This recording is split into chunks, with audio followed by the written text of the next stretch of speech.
Hi guys, Gabriel байна. Тэгэхээр YouTube дээр нэлээд удаан уулзсангүй. Өмнө нь миний бактест хэрхэн хийх вэ? Арилжааны замнал гэх мэтчлэн бичлэгүүдийг үзэжсэн бол энэ удаагийн бичлэг ч ихсэн нэлээд сонирхолтой сэдвийг хөндөж ярий. Бас үзүүштэй, сонсууштай зүйл ярья гэж бодсон үүднээс энэ сэдвээр ярихаар боллоо. Тэгэхээр хүн болгон арилжаа сонирхоод ингээд хийгээ явж байх үед сигналыг угаасаа бүгдээрээ л сонирхсон байдаг шүү дээ. Арилжааны сигналыг. За тэгвэл яг ямар сигнал сайн, ямар сигнал нь муу сигналыг ашиглах тий. За аль эсвэл ерөн сигнал гэж ер нь хэрэгтэй юм уу тий. За үнэхээр үнтэй худалдаж аваад ашгаа буцааж авч чаддаг юм уу? Гэх мэтчлэн зүйлсүүдийг ярих болно. Тэгэхээр төгсгөл хүртэл нь үзээрэй.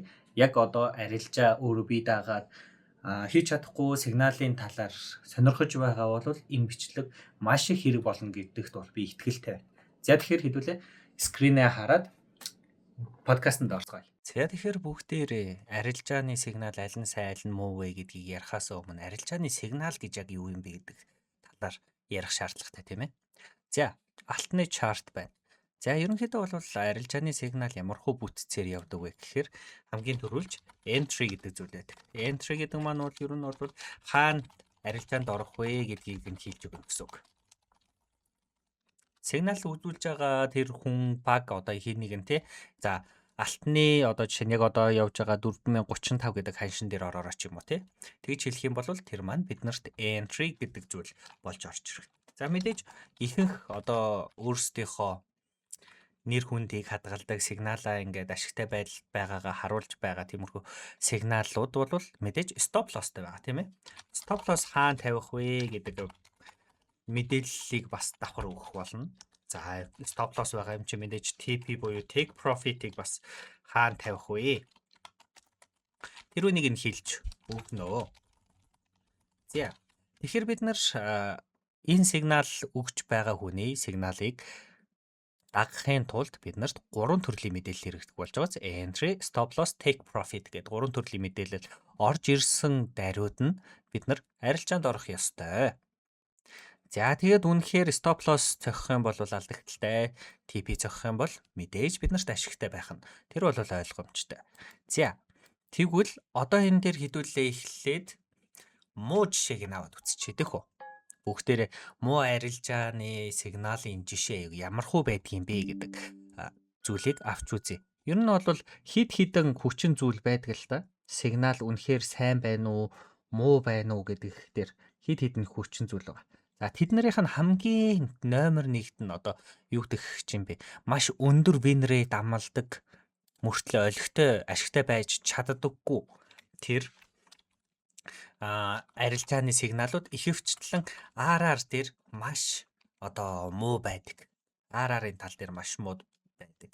Өөрөөр хэлбэл энэ маань юу гэсэн үг вэ гэхээр бүр аимшигтай том stop lossтай тэгснэ TP нь жохон бичдэг тий.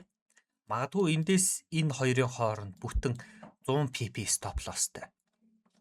Эндээс ийшээгээ бүтэн 100 pp stop lossтай. Тэгснэ эндээс ийшээгээ нэг 20 pp take profitтэй. Ингээ бодоод үзэх юм бол бидний нөгөө нэг RR гэдэг зүйл чинь шал эсэргээрээ болоо явчихж байгааз. Магадгүй stop loss нь 100 биш, stop loss нь 20.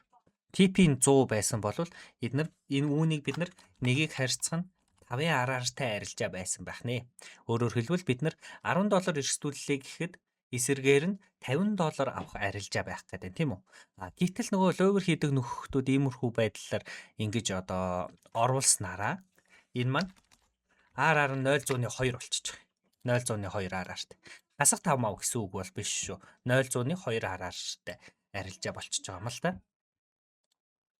За яагаад тэгвэл ийм RR нь илт муу байхад тэр сигнал үзүүлээд байдаг шалтгаан гэх юм бол ер нь бол энэ дээр ороод ханш доошоогоо бүр тинээд stop loss-ын дээгүүр нь яваад тэгсэн мөртлөө хальтхан дээшээ явхад тэр үнийг бол ашигтай гэж үзнэ тийм ээ.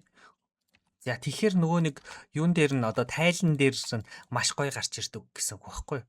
Окей, бид нар бол үнэхээр одоо win rate өндөртэй 80%, 90% win rateтэй бид нарын 7 хоногт өгч байгаа за хэд ч юмтэй те 10 сигнал 20 сигнал болвол 90% нь биелдэгэ гэж хэлэх гээд байдаг байхгүй. Гэтэл ийм RR-ын арилжаатай байхад чинь 90% нь 80% нь үнэхээр тийм ашигтай байлаа гэд ганцхан удаагийн стоп лосс бүх ашигыг нь байхгүй болгоно л гэсэн үг. Тэгэхээр яг хөө тайлан дээр ингээл амар сүртэй гоё харагдаж байгаа ч гэсэн яг бодит амьдрал дээр ийм эсрэг RR-тай байснараа бид нарт маш муу үр дүн үзүүлдэг байх нь. За тэгвэл хоёр дахь шалтгаан. Хоёр дахь шалтгаан өөрөөр хэлбэл одоо муу сигналыг таних хоёр дахь арга нь юу вэ гэхээр break even гэдгийг бол одоо хүн болгон мэдж байгаа мэдээж арилжаа сонирхоо сигнал сонирхоо явж байгаа бол break even гэдгийг мэдж байгаа. За break even гэдэг зүйлийг мэдэхгүй байгаа бол арилжаа хэсэг ашигтай явж байхад stop loss-оо entry руу зөөгөөд эрсдэлгүй болгох үйлдэлийг бид нар break even гэж нэрлэдэг байгаа тийм үү. Багахан хэмжээний ашигтай явж байнгут нь нэг иймэрхүү сигнал орж ирлээ. За тэгэнгүүт нөгөөх нь ингээ баг зэрэг ашигтай болоод ирэнгүүт бид нар stop loss-оо зөөгөөд break even болгоно. Зарим тохиолдолд сигнал өгч байгаа хүмүүс за break even хийгээрээ гэдэг тийм зааварчилгаа өгдөг тийм үү. Break even хийгээрээ буюу stop loss-ыг entry дээр авчичлаа. Тэгэнгүүт зарим тохиолдолд зарим одоо нөгөө луурын шин чанартай байгаа сигнал нийлүүлэгчид яадаг вэ гэхээр break even цогчоод тэгээд TP дээр очингууд үүнийг нь TP гэд хүлээгээд авчдаг. Аль эсвэл за тэгдэхгүй маа гэхэд үнэхээр энэ нь шууд доошогоо ингээд яваад stop loss байсан газар нь очих юм бол бид нар эрсдлээс та нарыг урьдчилан сэргийлж break even гэдэг сигнал өгсөн шүү. Тийм учраас энэ бол break even бид нар алдагдaltaгүй энэ арилжаанаас гарсан гэж хэлдэг. TP зохингууд break even болгосны дараа ханш entry руу буцаж хурж ирээд хангалттай break even болцохоор байсан зүйл дээр TP зогчих юм бол бид нар TP зогчлоо гэж хэлнэ. Тэгэнгүүтлээ эсрэг тийшээ stop loss зохихоор хөдөлгөөн орж ирэх юм бол бид нар break even гэдэг зааварчилгаа өгчихсөн байсан учраас энэ бол break even. Тэгэхээр бид нар ямар нэгэн алдагдaltaгүй гэдэг тийм шалтгааныг хэлдэг. Тэгэхээр break even дээр бас ер нь бол жоохон луурын шин чанартай болж эхэлж байгааз тодорхой биш гэсэн үг. Break even бол тодорхой биш. RR бол ийм бутархай RR-тай байх нь. Хоёрдугаарх нь break even нь тодорхой биш байдаг байх нь. За гуравдугаарт нь юу байдаг вэ гэхээр хит олон TP. Хит олон TP гэдэг юу гарч ирж байгаа. Тэр нь яадаг вэ гэхээр TP 1 2 3 гэх мэтчлэн зүйлсүүдийг сонсч байсан баг тийм үү? За энэ маань юу гэсэн үг вэ гэхээр TP 1 нэг иймэрхүү байлаа гэж бодоход TP 2 нь за дээшгээ ийм. За TP 3 нь болохоор нэг иймэрхүү байдалтай тий. За тэгэнгүүт сигнал нийлүүлэгч болвол за одоо алтан дээр жишээ нь 4047 гэдэг ханшин дээр ороорой. Stop loss нь 4040 дээр байна. TP1 нь болохоор 54 дээр, 2 нь 60 дээр, 3 нь 66 дээр гэх мэтчлэн иймэрхүү өсөлттэй маягаар ингээд яв. Тийм үү? За тэгвэл ханш дээшээгөө хурж ирээд иймэрхүү байдалтай яваад TP1-гээ цохиод буцаж хурж ирээд stop loss цохилоо гэж бодъё. TP1-ийг цогсон тохиолдолд бид нар TP1-ийнхаа ашгийг аваад буюу нийс арилжааныхаа 3/1-ийг нь хаагаад гарна. Үлдсэн 3/2-ыг нь мэдээж бид нар бариад үлдэн тийм ээ.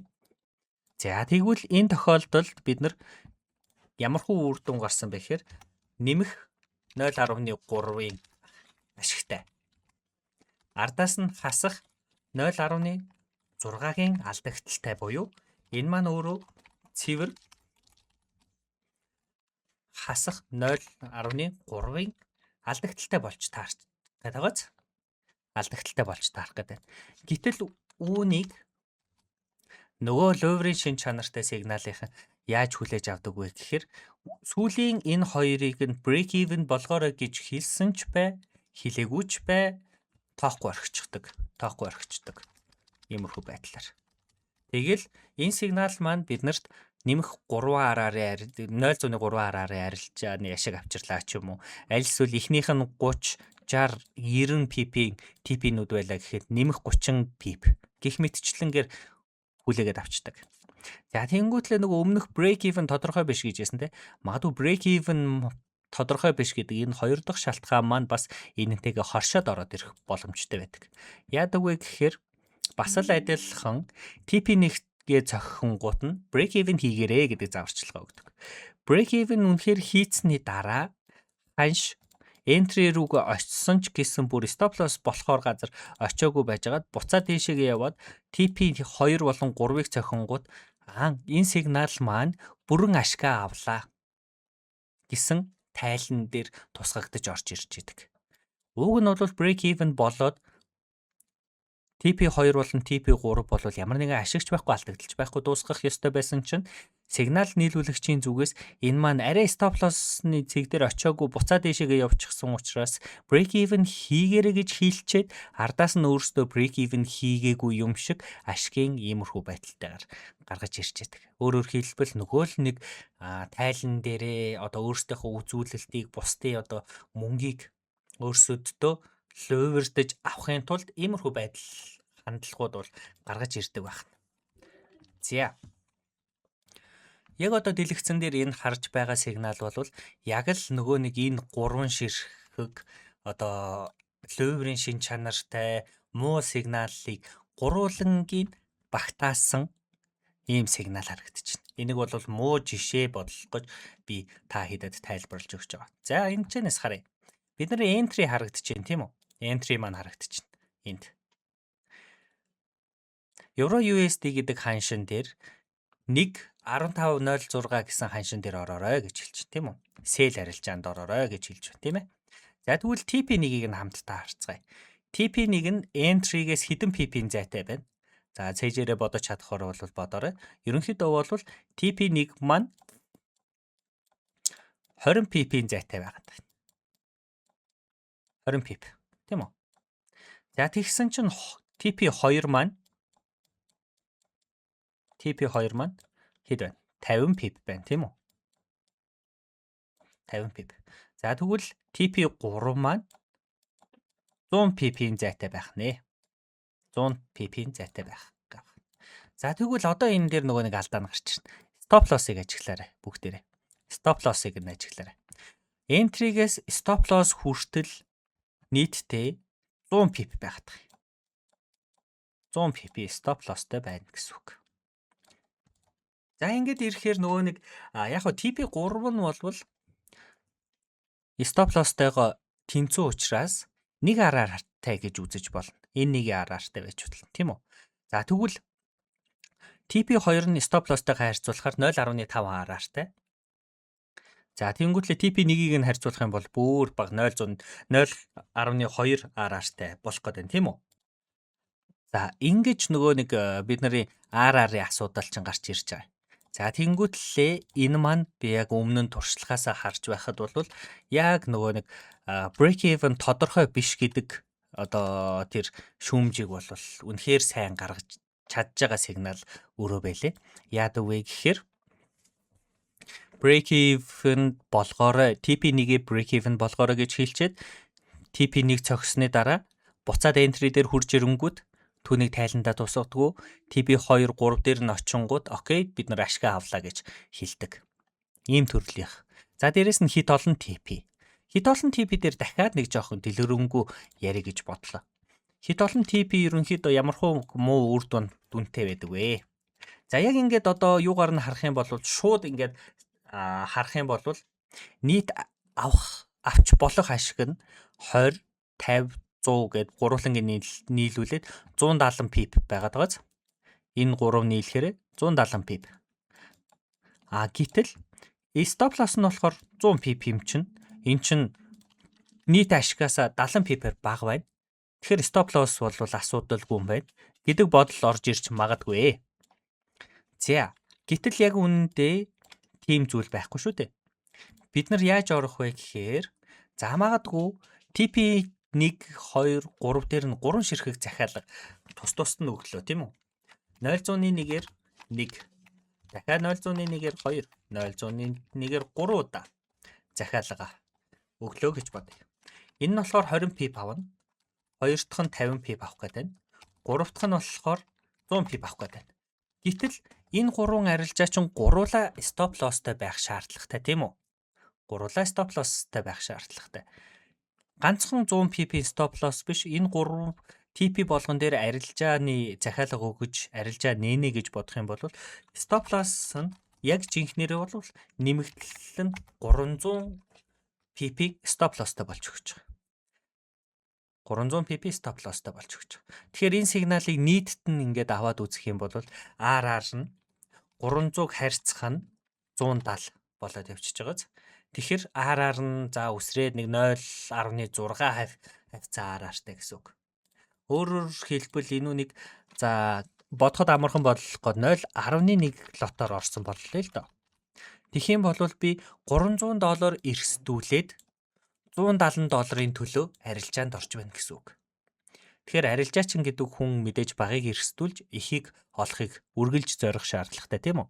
Гэтэл тэр хууль маань одоо тэр зорилго маань энэ сигналыг ашиглахад бол биелэхгүй байх нэ. Ягаад ч биелэхгүй байх. Тийм үү? За хэдүүлээ. Хид хідэн юу авч үзье л да. Сценарио авч үзье тийм ээ. Магадгүй ханш TP1-гээ цогцчихсон. TP1 чек болчихсон тийм үү?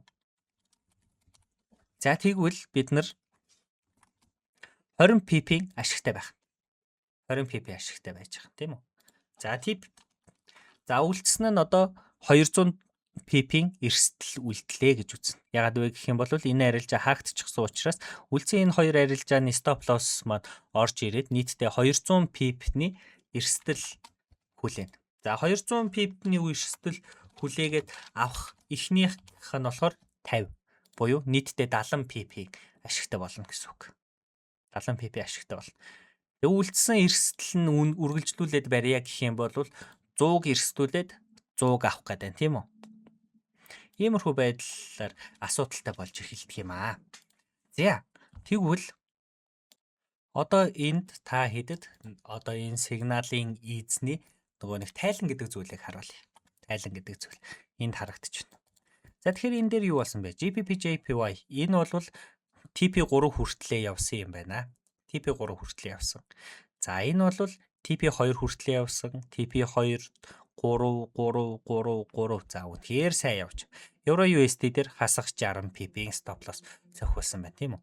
Яг үнэндээ эн чинь бол ямархуу байдалтай вэ гэхээр 60 pp. За үнэхээр entry-гээс stop loss хүртэл 60 pp гэх юм бол 3 TP-тэй учраас үүнийг 3-аар үржүүлээд нийтдээ 180 pp stop loss зохиулсан гэсэн үг. Нэгдүгээрт. Энэ нэг тэгэхээр тайландаа бол худлаагаар тусгадаг гэсэн үг тийм үү? За тэгвэл хоёрдугаарт нь 100 pip гэж юм тийм үү? Энэ магадгүй TP1 дээр очичоод break even хийгэрэй гэж хэлсний дараа буцаж хурж ирээд stop loss цохиод тэнгүүтлээ break even болгосон stop loss цохиж entry дээр хурж ирж stop loss цохилчаад тэгээ TP3 хүртлээр явсан байж болно. Тэгэхээр энэ бол ерөөсөө одоо юу гэдэг чи баталгаатай бүх ашиг авсан гэж хэлэхэд бас хэцүү болчихж байгааз. За тэгвэл болий. За тэгвэл огт break even хийж stop loss-ыг entry руу зөөхгүй байдлаар явъя гэж үзье л да. За тэгэх юм бол TP3 хүртлээр яваагүй сигнал болгон TP3 эсвэл нэг дээр TP2 эсвэл нэг дээр очичоод бутсан сигнал болгон 3 болон 2-ыг алдагдaltaй явж исэн гэсэн үг болох гэдэг тийм үү?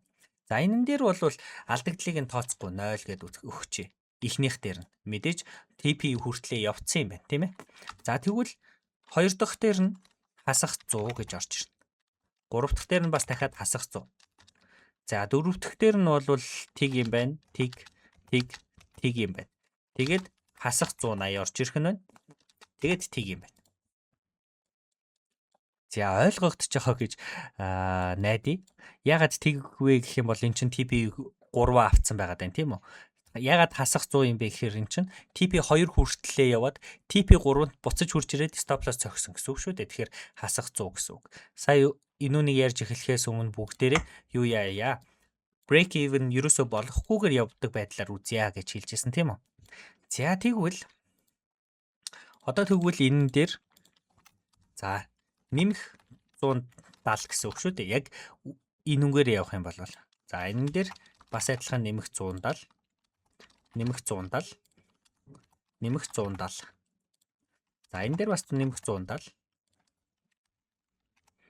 За ингээд тооцоолоод үзцгээ хийдүүлээ.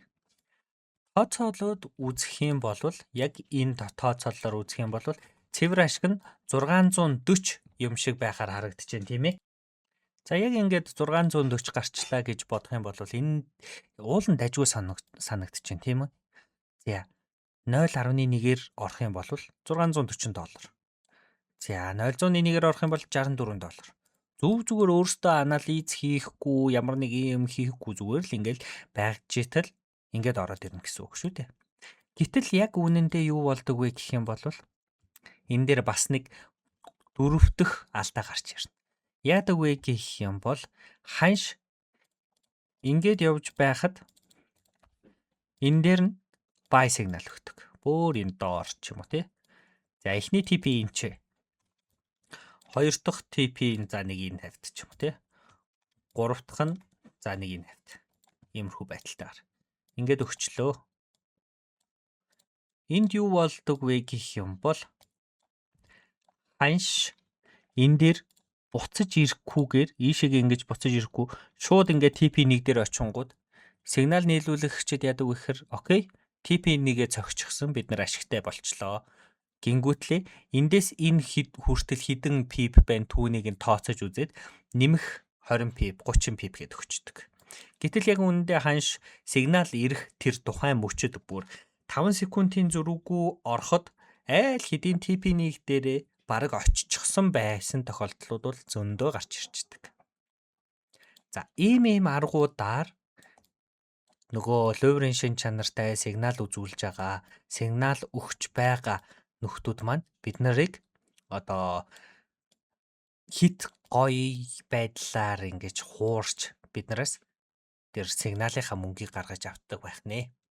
Би бол иймэрхүү сигнал өгч байгаа нөхдүүдийг бол огт одоо өөрсдөө арилжаа хийдэггүй эсвэл нэг текст хийгээд л ер нь бол нөгөө сигналын мөнгөөр амьдардаг гэдэг штеп. Тиймэрхүү байдалтай байдаг болов уу гэж боддог. За яг энэ бүхнийг яриад эхлэхээр одоо нэг жоохон эргэлзээтэй зүйл гарч ирж байгаас сигналаар баяждггүй маа, сигналаар ашигтай амьдрна, ашигтай байна гэж байдгүй маа. Тэр бол өстой худлаа хүний сигналыг дагаад ашигтай болсон хүн би юусаа харж байгаагүй гэх мэтчлэн зүйлсүүд гарч ирдэг тийм үү. За тэгвэл одоо юм болгон харьцангуй тийм ээ. Зөвхөн одоо хар эсвэл цагаан байна гэж байхгүй. Тэгэхээр дараагийнхаа жишээн дээр хийдүүлээ. Ер нь ямархуу сайн сигнал ямархуу байх ёстой байдаг юм бэ гэдэг талаар хамтдаа үзцгээе. За тэгэхээр сайн сигнал. Сайн сигнал ерөнхийдөө бол муу сигналынхаа бараг эсрэг нь л гэсэн үг тийм ээ. Нэгээс дээш RR-тай байх шаардлагатай. Өөрөөр хэлбэл stop loss нь ядаж за нэг 50 pip байлаа гэхэд TP за үнэхээр одоо юу ядгүй маа гэхэд 200 300 байдаггүй маа гэхэд ядаж 50 болон түүнээс дээшээгээ байх хэрэгтэй. 50 болон түүнээс дээшээгээ сигнал. За хоёрдугаарх нь хэд олон TP байхгүй. За үсрээл 2 TP-тэй байж болох юм. Тийм ээ? 2 TP-тэй байж болох юм. Хоёр дахь TP нь магадгүй 200 PP юутай зайтай entry-гээсээ зайтай ч юм уу тий. Тиймэрхүү байдалтай байж болно. Тэгэхээр ер нь бол ядчил нэг RR-аас дээшээгээ байх шаардлагатай байх нэ. За хоёр дахь шалгуур нь. Хоёр дахь шалгуур нь яадаг вэ гэхээр break even тодорхой байх хэрэгтэй. За break even хийх юм уу? Break even хийх юм бол хизээн нь хийх юм. TP1 дээр очихоор break even хийх юм уу? Эсвэл зааварчилгаа хүлээж байгаад break even хийгээрэй гэсэн үед хийх юм уу? За нэгдүгээрт хоёрдугаарт нь гэх юм бол үнэхээр break even хийцсний дараа ханш буцаад entry дээр хурж ирэх юм бол тухайн сигналыг ашигтайч бай. За дараагийн хөдөлгөөн ямар байх нь хамаагүй үл шалтгаалж break even боллоо гэж тайландаа тусгадаг сигнал бас сайн байх нэ. Сайн байдаг байх. За тэгээд 3 дахь хүчин зүйл. 3 дахь хүчин зүйл нь юу вэ гэх юм бол сигналаа тайлбарладаг байвал үнэхээр сайн. Өөрөөр хэлбэл яагаад тухайн сигналыг өгсөн бэ? Ямар шалгуур авч тухайн сигнал боловсруулагдаж тухайн сигнал ямархуу сетап бүрдүүлж орсон бэ гэдгээ тайлбарладаг байвал маш сайн байдаг. Энэ маань зөвхөн одоо ямар нэгэн логик үндэслэлтэйгээр анализ дээр тулгуурлан арилжааны сигнал өгч байна гэдэг мессежийг биднэрт өгөхөөс гадна цаашдаа тухайн сигналтай хамтран ажиллаж одоо тухайн сигналыг авч байгаа хүн маань өөрөө анализа давхар хийж боловсруулж түүнээсээ суралцах боломжийг олгож байдаг. Тэгэхээр одоо хэдүүлээ нэг сайн сигналын жишээ харцгаая. За энд харагдаж байна. Бас дажгүй сайн сигналын жишээ харагдаж байна, тийм ээ. Ханш одоо сэл өгөөрэй гэсэн алтан дээр одоо сэл ороорой гэсэн байна, тийм үү? За одоо гэдэг ханш маань ерөнхийдөө бол энэ дээр яг хэд байсныг жишээ татчих та хэд байсныг би мартсан байна. Ямар ч байсан яг одоо энэ чартн дээр тэмдэглэгдснээр бол RR-ийн харьцаа бол нэг 2.5 хавцаа RR-тай байсан. За энэ дээр бид нар арилжаанд орлоо. Ханш дээшээ явах юм бол мэдээж хасах 1 RR-тай, тийм үү? Доошоо явах юм бол нэмэх 2.5 RR-ын арилжаа байх нь. За тэгээ дээрээс нь нэмээд замдаа явж байхад нь магадгүй энэ хавьд явж байгаа break even хийгээрэй гэж хэлээд үнэхээр ханш маань дээшээ яваад entry дээр буцаа өрөөд ирэх юм бол тухайн сигналыг бидний энэ удаагийн арилжаа break even цохиж ашигчгүй, алдагдalchгүй тухайн арилжааг дуусгалаа гэдэг мессежийг өгдөг байх нь. Тэгэхээр иймэрхүү байдалтай. За тэгэнгүүтлээ дээрээс нь чартны attachment хамтд нь өгсөн байна, тийм үү? Ямархуу шалгуураар орсон юм бэ? Энэ дээр order block байсан байх нь ханш бол ер нь дээрээс доошоогоо юм трендтэй байхад дээдлэлт байгаа order block-ыг шалгаж доошоогоо бид нар арилжаанд орох нь байна гэдэг мессежийг бид нар энэ чартнаас нь давхар харах боломжийг биднэрт бүрдүүлж байна. Өөрөөр хэлбэл бид нар дараагийнх нь сигналуудыг хангалттай сайн ойлгодог, аль эсвэл үүнээсээ суралцаад өөрөө бие дагаад арилжаа хийхэд боломжтой болох тэр нөхцөлийг нь бүрдүүлж өгч байна гэсэн үг.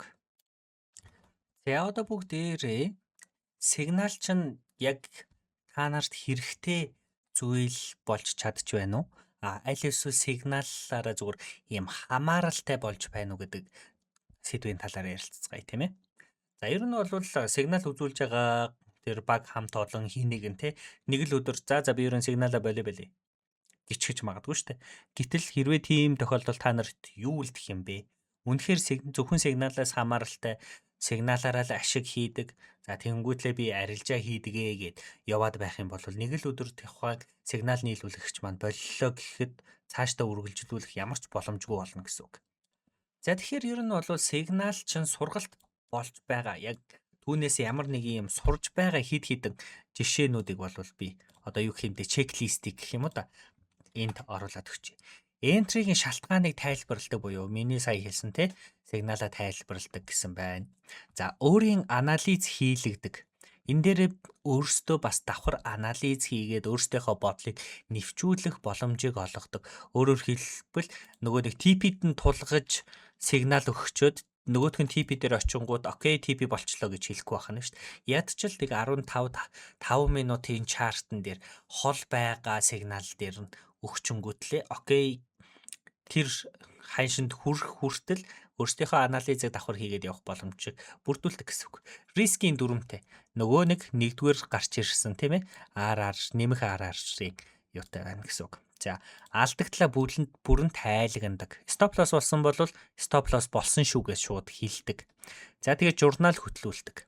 Ер нь бол тэр нөгөө тайлангаасаа шалтгаалаад ингээд журналаа хөтлүүлээд ингээд сигналуудаа ер нь бол арилжаанд дагаж орсон сигналуудыг тэмдэглэл болгоод яг тоон статистикээр үнэхээр ашигтай байгаад байна уу эсвэл алдагдaltaй байгаад байна уу? Нэг ганц 2 удаагийн lucky breaker ашигтай байгаад олон удаа stop loss цохиолоод байна уу гэдгийг шалгах боломжийг олгодог сигналыг бол энэ бол сурах боломж олгож байгаа сигнал гэж хүлээж авах нь. За тэгвэл эсэргээр bad example яг сигнал дагаад яг өөрийнхөө юунаас сигналын хамаарал үүсэн гэсэн үг. Сигналын хамаарал иймэрхүү байдлаар харагддаг байна. Өөр анализ хийхэ болсон. Зүгээр л бэлэн будаа идэд байжээ. За notification хүлээгээ сууждаг. Мэдээж ямар нэгэн Telegram-аар ч юм уу, Discord-оор ч юм уу сигнал орж дон гэж ороод ирэнгүүт нь зүгээр л ухаангүй зүгээр тэр үнийг дагая гэж боддог. Entry бүрийг сохроор дагдаг. Ерөөсөө өөрийн шүүлтүр байхгүй гэсэн. Buy гэвэл шууд buy ороод, sell гэвэл шууд sell ороод тэгээд байх юм бол сигналын хамаарал байх нь. Өөрийнхөө рискийг тооцдоггүй гэдэг зүйл гарч ирж байгаа. Өөрийнхөө рискийг тооцдоггүй. Магадгүй сигнал нийлүүлэгч чинь 7 хоногийн дотор ингээд маш олон TP цохиулаад нэг ч stop loss цохиулахгүй тохиолдол гарч магадгүй. Тэгэнгүүт хүмүүс юу гэж боддог вэ гэхээр энэ хүн ер нь нэлээд сайн юм байна. Stop loss цохиулахгүй байгаа юм байна. Тэгвэл би дараагийнхын сигнал дээр нь лото нэмчихье. Дансныхаа 50%-ийг эрсдүүлчихье. Аль эсвэл дансан дээрээ нэмж депозит нэлээд их сайн хийж байгаа. Түүнийг нь дагчий гэдэг зүйл гарч ирдэг. Гэтэл яг тэгсний дараа юу болдог вэ гэхээр бүр хийнэгэн баруун мөр зүүн мөрний дээгүүр чинь харж агаад чамайг лото нэмэх үед шууд алдуулъя гэж байгаа юм шиг дараагийнхын сигнал нь стоп лосс цохиулах тохиолдол маш их гарч ирдэг. За тэгээ сигналгүй үед шийдвэр гаргаж чаддаггүй болно. Утсан дээр чинь дондоо ингээд notification хурж ирээл хин нэгэн чамд тэгэрээ ингээрээ гэж зааж хэлэхгүй л болвол өөрөө анализ хийж өөрөө арилжааныхаа шийдвэрийг гаргаж чадахгүй болсон тохиолдолд бол та нар сигналаас бүрэн хамааралтай болжээ гэж үзэх нь байна. За тэгэхээр хэдүүлээ эхлээд сайн муу сигналуудыг мэдэж авлаа. За тэгээд яг суралцах боломжтой, ашиглах боломжтой сигнал ер нь ямар хөө байдаг юм байна. Тэ? За тэгээд эсвэргээрээ сигналын хамааралтай болж байгаа бол ямар хөө тохиолдолд одоо сигналын хамааралтай гэж үзэх вэ гэх мэтчлэн зүйлсүүдийн талаар ярилцчихлаа тийм ээ. Тим юм чинь одоо бид нар яг тухайн арилжаачин гэдэг зүгээс нь ярьж эхэлсэн учраас яг тэр чиглэл рүүгээ үргэлжлүүлээд ярьчихъя гэж бодлоо. Тэгэхээр үнэхээр 1000 сайн сигнал байгаад алдаатай байгаад байдаг, алдаатай байдаг бас тохиолдлууд маш их байдаг. За нэгдүгээрт нь сая хэлсэн тийм ээ. Хэд том лот ашиглах.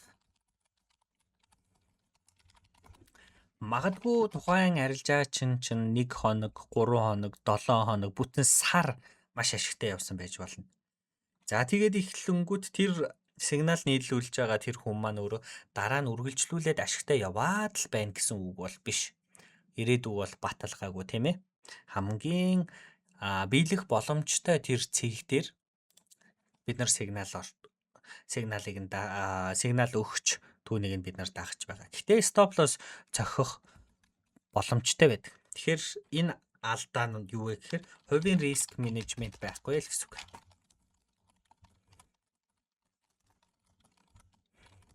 Хувийн риск менежментгүй. За. Хоёрдугаарх нь сигналыг хөөж ордог тохиолдлууд гарч ирдэг. Сигналыг хөөж ордог тохиолдлууд гарч ирдэг. Энэ нь юу гэсэн үг вэ гэхээр сигнал магадгүй өдрийн 12 цагт өглөө тийм ээ. Өдрийн 12 цагт алтан дээр өгч байгаа сигнал маань магадгүй 4012 дээр ч юм уу тий бай арилжаанд ороорой гэж өглөө гэж бод. Хэрэглэгч одоо сигналыг харж байгаа арилжаачин маань магадгүй 12 цаг нэг 35 минутын тухайн арилжааны сигналыг олж харлаа гэж бодъё л доо. Завгүй явж байгаад ч юм уу машин барьж байгаа ч юм уу тэр бол хамаагүй. Одоо тэгсэн чи явж байгаа ханш нь 4000 мэдгүй нэг холдоогүй ч байж болно. Магадгүй 22 ч юм уу тий. Дээшгээ 100 pp өсөлт үзүүлчихсэн байна шүү дээ. За тийм тохиолдолд яадаг вэ гэхээр за ер нь бол хоцорчихсон буцаж хурж ирэх болов яах бол. Би шууд энэ дээр нь орох уу яах уу. Хэрвээ энэ 4012 гэдэг ханш руугаа буцаж доошоогоо бууж орж ирэхгүй болвол ер нь бол нэг сигнал өгсөн цаг нь энэ хавьд тийм ээ. Энэ хавьд. Гэтэл сигнал олж харсан цаг нь энэ хавьд байлаа гэж бодоход тэгээд одоо явж байгаа ханш энд байлаа гэж бодох. За энэ тохиолдолд ханш хэрвээ буцаж доошоогоо хурж ирээд 4012 дээр дахиж нэг очоод тэгээд дээшээгээ явчих болоо да гэж бодоод 4012 дээр buy limit тавилаа гэж бодъё. Гэтэл ханш ингээл улам дээшег өсөөд л байлаа гэж бодъё л. Баг зэрэнгөө өсөөд ерөөсөө буцаж эргэж харахгүй юм шиг өсөөд эхэллээ. Тийм үү? За бүр ингэж амар өсдөг юм а гэхэд нэг иймэрхүү ч юм уу тий. Иймэрхүү өссөн байнгут нөгөө хүн чинь нөгөө сигналаа алдчих вэ дээ. Боломжит ашиггаасаа одоо хоцорчих вэ дээ гэдэг үүднээс иймэрхүү байдлаар арилжаанд орчлоо гэж төсөл. Гэтэл ингэж ирэх юм бол бүр нөгөө нэг юу чинь RR гэдэг зүйл чинь ямар ч хэрэгцээгүй, ямар ч гоё сигнал байлаа гэд хэрэгцээг болчихж байгааз. За тэгвэл болиё л доо. Энэ маань 2.5 RR-тай арилжаа байлаа гэж бодъё. Тэгвэл яг тэр 2.5 RR-тай арилжааг нь бариулах гээд дээшгээ ингэ сунгаад татчих. TP-г нь. За би энэ дээр орсон юм чинь өгж байгаа сигнал маань 2.5 RR-тай байсан юм чинь би одоо оронгуутлаа стоп лоссыг сигналынхаараа тавиад TP-г нь болохоор бас адилхан 2.5-аар тавьчих гэж бодоод тэгээ тавьчихдаг. Гэтэл энэ TP тавьж байгаа чинь бас л өөрөө нэг газар шалгууртай байгаа шүү дээ. Ханш энэ хүртэл дээшээ өснөө эсвэл уннаа. Эннээс цаашаагаа бол яахыг мэдэхгүй байна. Ямар ч л байсан энэ хүрчих байхаа гэсэн ханшин дээр бид нар сигнал нийлүүлэгч болвол TP-гээ тавьж байгаа тийм үү. Гэтэл зүгээр л тоон утга ашиглаад шууд 2.5 гэд хүчээр ингээд тавьчих нь энэ дээшээгээ хүртэл явах магадлал улам багасна гэсэн үг. Тийм ээ? Улам багасна. За тэгэхээр хоцорч орно гэдэг маань өөрөө нөгөө нэг сэтгэл зүйн зүйл бас ороод ирчихэж байгаа юм тийм ээ. Нөгөө FOMO-ч гээл fear of missing out те юмнаас хоцорчих вэ гэдэг тэр айдас чинь орж ирээд бид нар сигналыг хөөж ороод алдагдaltaй болох шалтгаанаа өөрөөсөө хийчиж болно гэсэн үг. За дараагийн нэг гарч ирдэг муу зүйл нь болохоор юу вэ гэхээр stop loss зөөдөг тохиолдол гарч ирнэ. Stop loss зөөдөг. Яг өмнө нь тохиолдолд өмнөх 1-2 сигнал нь тий сигнал нийлүүлэгч иймэрхүү байдалтай өгчлөө гэж бодъё. Нөгөөх нь хурж ирээд стоп лосс цохиугүй юу TP-гийн зүг явчихсан. Тэнгүүд нэг удаад аваад яах вэ? За нэг иймэрхүү юм байдаг да. Жохон азан таарсангүй ч юм уу тий.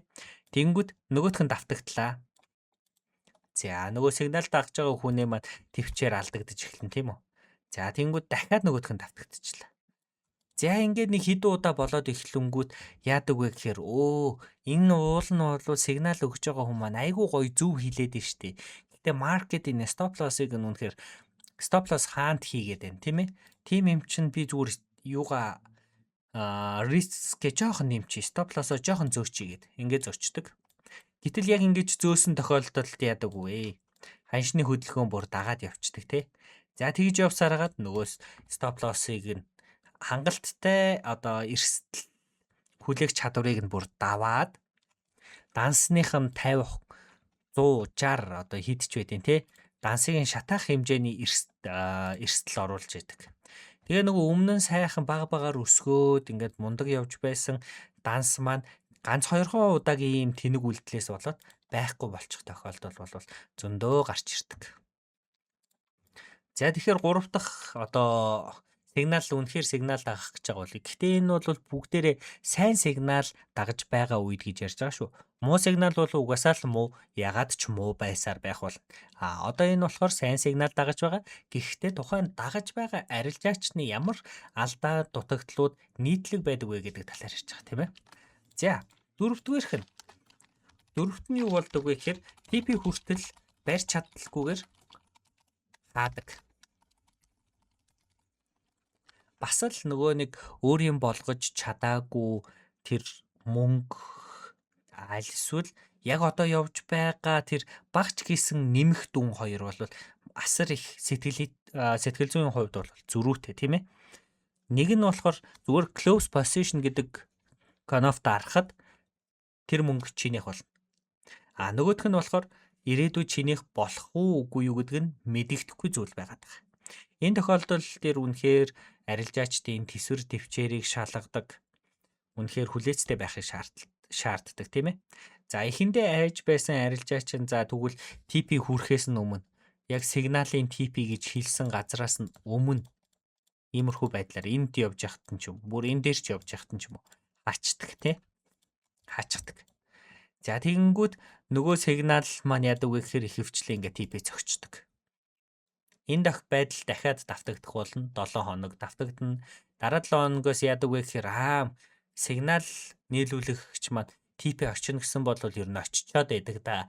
Урьдчилж хаахгүй байсан нь дээр юм байна да гэж бодоод тэнгүүтлээ нөгөө stop loss зөөдөг гэдэг хэрэг гарч ирж болно. Ял эсвэл сигнал хөөж орно гэдэг хэрэг гарч болно. Хит том лот ашиглаж болно тий. Ер нь нэг иймэрхүү байдалтай сигнал нийлүүлэгчтэй бүр хит их одоо ихтгэл үнэмшил өгч болохгүй байх нь. Бас дээрээс нь хит их эргэлзэж болохгүй байх нь. Бидний арилжаанд орж байгаа бүхэн цаана яагаад гэдэг асуултанд хариулагдах учир шалтгаантай байгаа. Яагаад энэ дээр entry орсон, TP нь яагаад энд байгаа, stop loss нь яагаад энд байгаа. Энэ болгон ч бүгдээрээ мэдээлэл агуулж байдаг байна. Тэгэхээр тухайн мэдээллийг үнэн зөвөөр нь дагаад түүнээсээ суралцаад явах нь сигнал дагаж байгаа хүний үүрэг байна. За тэгэхээр энэ хүрээд ер нь бол өдөг хүртэл ярьсан бүх сэдвээ бүгднгийн хураангуйлаад нэг цогц хэлчихэд тэгээд энэ удаагийнхаа дугаарыг өндөрлөе гэж шийдлээ. Тэгэхээр бид нарт юу ойлгосон бэ гэхээр муу сигнал гэдэг маань маш бага RR-тай тайлангаа худлаа явуулдаг. Break even тодорхой байдаггүй. Хэтэрхий олон TP-тэй тиймэрхүү сигналыг бид нар муу сигнал гэж хүлээж авах. Нөгөө эсрэгээрээ сайн сигналыг ядчил нэмэх 1 RR-ийн тий 1 RR-ийн 100 pip эрсдүүлсэн бол 100 pip TP-тэй ч юм уу тий хамгийн багтаа шүү. За хоёрдугаарх нь break even тодорхой.